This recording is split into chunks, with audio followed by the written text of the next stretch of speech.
Les 4 questions à se poser avant de changer d'emploi. C'est un sujet qui me tient vraiment à cœur parce que je vois les décisions qui sont prises tellement rapidement, alors j'ai vraiment envie d'en parler aujourd'hui. Mais avant, j'ai reçu un commentaire de Valérie sur une vidéo que j'ai faite sur comment garder le focus. Et voici ce qu'elle me dit.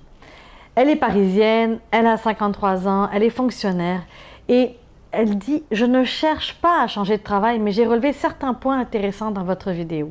Il est important pour rester focusé sur ses objectifs, quels qu'ils soient, de se fixer des priorités, de supprimer l'inutile, voire supprimer certaines mauvaises habitudes pour les remplacer par de bonnes habitudes, ce qui ne peut qu'alléger et faciliter notre vie. Merci pour vos conseils qu'on nous répète maintes et maintes fois, mais toujours autant d'actualité. » Et j'aime beaucoup le maintes et maintes fois. Pourquoi? Parce que effectivement, il y a beaucoup de notions que l'on connaît, mais il y a un temps pour tout. Il y a un temps pour l'intégration. Et c'est normal que c'est à force de rabâcher qu'on finit par l'entendre. Alors, bravo Valérie, vraiment, mais merci du rappel aussi. Et on va arriver donc au sujet du jour, les 4 questions à se poser avant de changer d'emploi. Chaque semaine, je rencontre des personnes qui me disent « Zara, j'ai quitté mon emploi sur un coup de tête, je n'étais plus capable. Je ne suis plus capable. Ils m'énervent, elles m'énervent, ils ne prennent pas leurs responsabilités, c'est toujours la patate chaude qu'ils envoient à droite à gauche, je suis fatiguée. » Et les gens attendent d'être au bout du rouleau avant de faire quelque chose.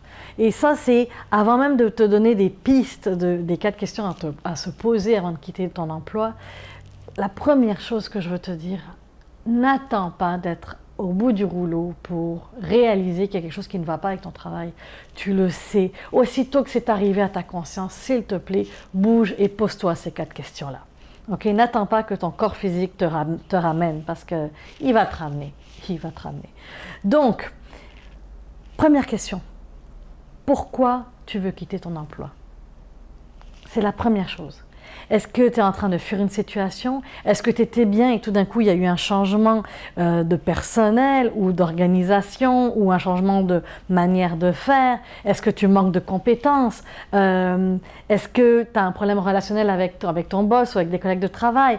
Qu'est-ce qui fait que tu as envie de quitter ton emploi? Qu'est-ce qui fait que ça ne marche plus pour toi? Okay? Parce que je veux qu'on fasse attention de ne pas non plus fuir la situation parce que s'il y a un problème, il y a une solution déjà. Deuxièmement, si tu vois le problème et que tu prends la poudre d'escampette, tu n'as pas réglé le problème, tu n'as pas appris. Chaque problème nous amène son lot d'apprentissage. Donc vérifie qu'est-ce qui se passe. Deuxième question, est-ce que tu as tout essayé avant de quitter ton emploi? Tu as identifié le problème, super. Qu'as-tu fait avec? As-tu parlé avec tes collègues de travail? As-tu parlé à ton supérieur immédiat? Si c'est toi le supérieur immédiat, as-tu demandé à tes pairs à l'extérieur qui ont le même poste, qui vivent peut-être la même chose au travail, de juste regarder comment ils s'en sont sortis, quels sont les outils qu'ils ont utilisés, comment est-ce qu'ils ont des ressources que tu peux lire, des livres, des formations, etc. Va chercher et va faire tout ce que tu es capable de faire pour pouvoir te sortir du problème. Est-ce que tu as tout essayé? Est-ce que tu sais ce que tu veux ou tu es plus focusé sur ce que tu ne veux pas? Quelqu'un va me dire, je veux changer d'emploi, je ne suis pas bien, j'ai quitté mon emploi en fait, je ne veux pas ça, je ne veux pas ça, je ne veux pas ça, je ne veux pas ça. C'est bien. Quand tu vas au restaurant, est-ce que tu dis au serveur, ben, je veux pas de tomates, je veux pas d'oignons, je veux pas de capre, je veux pas de poisson, je veux pas de salade? Ou est-ce que tu lui dis, ben, je voudrais un feuilleté de chèvre, s'il vous plaît? Tu sais ce que tu veux, mais le travail, c'est la même chose.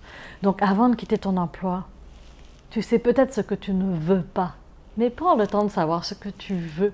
Ce qui répond à ton besoin, bien entendu, et ce qui répond à ton essence, parce qu'on ne prend pas de décision comme ça, comme tu le sais. On regarde ce qu'on a besoin, on regarde nos forces, on regarde nos faiblesses, on regarde quel est l'emploi qui serait le meilleur pour nous dans notre domaine. Dernière question, est-ce que j'ai trouvé un emploi avant de quitter mon emploi actuel? On dit toujours que c'est plus facile de trouver un emploi quand j'en ai un. as-tu pris le temps de regarder? C'est sûr que si tu attends la dernière minute, et je sais que je suis un peu méchante avec toi, mais si tu attends la dernière minute pour pouvoir, et que tu n'es plus vraiment capable de voir en couleur tes collègues de travail, de ne plus rentrer au travail, et que tu n'es plus du tout motivé, tu vas quitter ton emploi, tu n'auras pas eu un autre emploi. Et c'est toujours plus difficile de trouver un emploi quand on n'en a pas. Donc, réalise, prends le temps. Et quand je te dis réalise, c'est réalise dans les premières semaines. C'est pas dans 3 ans. Hey, ça fait 3 ans que j'aime pas mon travail. 3 ans, trop long, trop long, trop long. Stop. J'aime pas mon travail. Ça fait 3 jours que je vais à reculons. Qu'est-ce qui se passe? Hey, ça fait 3 mois que c'est comme ça. Ça fait 6 mois. Ok, il est peut-être temps de te poser des questions. Okay. Prends le temps de vérifier ce qui se passe. Oui, quand ça ne va pas, de quitter l'emploi, c'est la bonne chose à faire.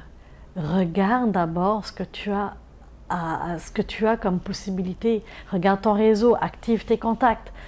Mets en branle tout le processus pour pouvoir t'assurer que le prochain poste où tu vas aller va répondre à ton besoin et que tu ne retrouves pas la même chose. Je vais ajouter ceci pour les entrepreneurs aussi, parce qu'il m'arrive et j'entends souvent « j'ai quitté mon emploi pour me donner à 100% à mon projet d'affaires ». Oui, c'est super. Franchement, chapeau, parce que ça prend beaucoup de guts pour le faire.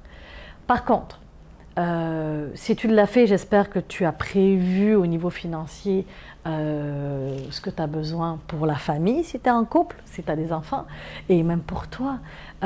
Et si tu es capable, pourquoi ne pas le faire à temps partiel et bâtir ton projet une journée à la fois? Si c'est un travail, un emploi, un projet d'entrepreneuriat qui demande beaucoup de temps, je comprends que tu sois à temps plein. Mais toujours, sois conscient des choix. Parce que je vais te dire une chose, parce que j'ai été à cette place-là à une époque.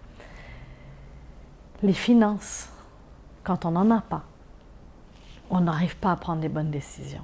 On est pris, on est vraiment tellement stressé qu'on perd notre créativité. On perd tous nos moyens.